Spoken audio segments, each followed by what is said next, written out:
Gorgeous time of year to head up north, and recently we discovered a series of efforts there to preserve some history. They're hidden on the remote islands of Lake Superior, and they're part of the Isle Royale National Park just off of Grand Portage. Places many people have heard of, but few actually go. But this afternoon, we take you to Barnum Island as Sammy Salina checks out the ongoing effort to preserve the very first hotel in the area. Think about the people who came before you.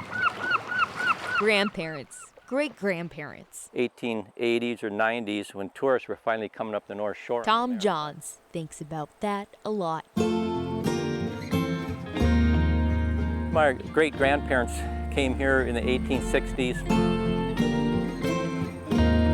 He considers it his job to think about it and pass on that story of one of the first homesteaders in Isle Royale. Hard-working people, you know. His great-grandfather, John F. Johns, and his great-grandmother, Catherine Bowen, started up the Johns Hotel in the 1890s after a go at mining. They worked and worked and worked. Life here was harsh. Catherine and John stayed some winters to work on the hotel and raised a dozen kids. The hotel closed about a decade later, but 6 generations of the Johns have visited and watched as time crumbled their history. In 1968, it had deteriorated so much that we couldn't stay here anymore. It was in such bad shape. The only creature who could live here were moose. So it was a real severe winter, so they just came in, I guess.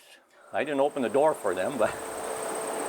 Eventually, the National Park Service gave Tom the go-ahead to restore his family's old hotel and open it as a museum. And it was to carry on family tradition. We still want to do that, but we've allowed public access to the building.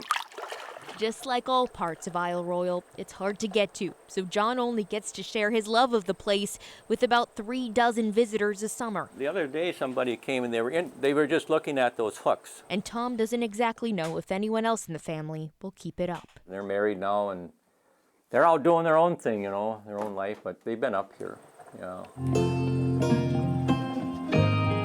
He can't stand the thought of losing this piece of history, of his family's story, getting washed out. Hopefully the grandchildren grow up and see where their grandparents came from. But for as long as he can, he'll strive to keep this memory alive.